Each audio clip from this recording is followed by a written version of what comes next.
لجنة مهرجانات بشري اللي حضرتك من قبلها اليوم عم تحكي عن المهرجان، قد ايه صار عمرها؟ شو عم بتطوروا من سنة لسنة بمهرجانات بشري؟ فعليا نحن جروب أشخاص متطوعين انفرزنا من أيام جبرانية سنة 98 99 ساعدنا وساهمنا لجنة جبران مع لجنة جبران نعم. بالمهرجانات، ورجعنا سنة 2000 مع البلدية، و2001 و2002 كنا نحن عم نشتغل. عم نجرب نكون عم ننسق بين كل الهيئات الموجودة على الأرض لإقامة مهرجانات اللي هي بتقرب الناس من بشري، ترجع تفرجي وجه بشري الحضاري.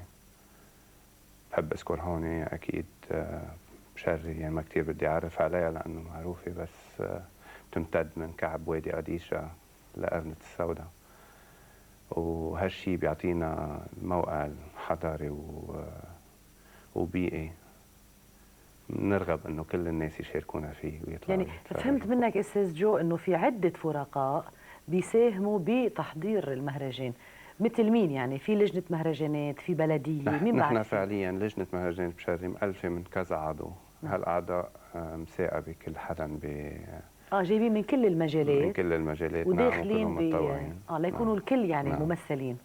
عم ندعم ماديا من البلدية بشري، من لجنة جبران، من الهيئات الأهلية اللي موجودة فوق.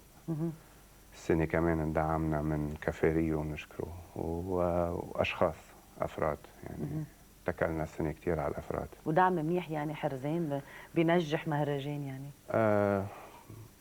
بصراحة هي عم بتكون البيدجي كتير خفيف، لأنه هدفنا أكثر من ما هو كبر المهرجان، هو نرجع نفرجي الناس.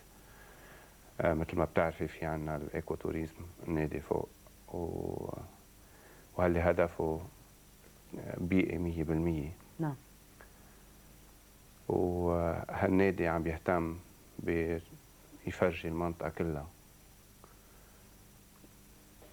والطريقة اللي عم بفرجي فيها المنطقة عم بفرجيها بطريقة كتير كل الناس هلا هيدي التريد اللي عم تمشي بكل العالم. شو عمل يعني؟ عمل شي بروجرام معين للناس للسواح؟ عم بيعمل لهم دورات فوق بالمنطقة. نعم. وهاللي بتدوم كذا يوم، وفي بارابانت وفي كل هالتفاصيل. بقى الهدف انه نعرف الناس على المنطقة فوق. نعم.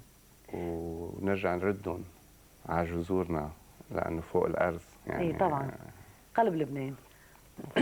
يمكن الذكاء الكثير، يعني طبعا هو المهرجان كله حلو، بس اللي بيلفت النظر هو اختيار التوقيت. يعني مبلشين ب 11 اب، كانه منقيين اكثر وقت بالصيفيه شوب وحر لحتى تدعوا الناس يطلعوا لفوق على المناخ الحلو وعلى البرود وعلى مناخ الارز. وبنعرف انه في بشري في مليان يعني اماكن سياحه، في اوتيلات، في مطاعم، يعني بتستوعب السواح والمصطفين قد ما يكون عددهم كبير. مزبوط. دايما اعتمدنا شهر اب لمهرجانات بشري.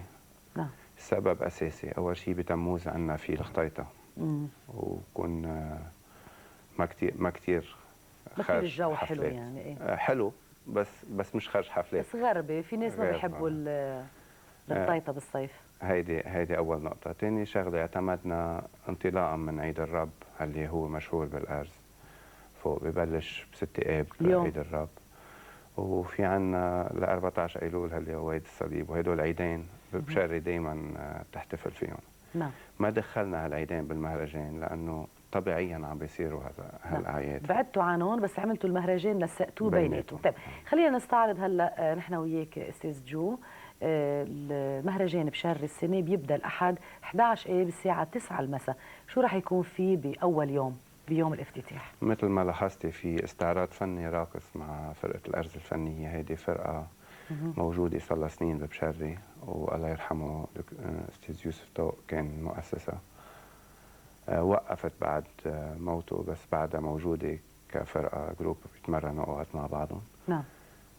كان همنا انه نرجع نشجعهم يرجعوا يدخلوا على الجو.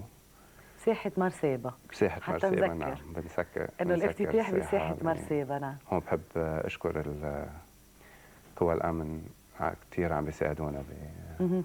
بهالموضوع. نعم. فاذا شو راح يكون في بيوم الافتتاح؟ استعراض فني راقص إلنا مع فرقه الارز. نعم. بعدين الفنان عندنا الفنان فارس كرم اللي معروف فارس. من الكل. نعم.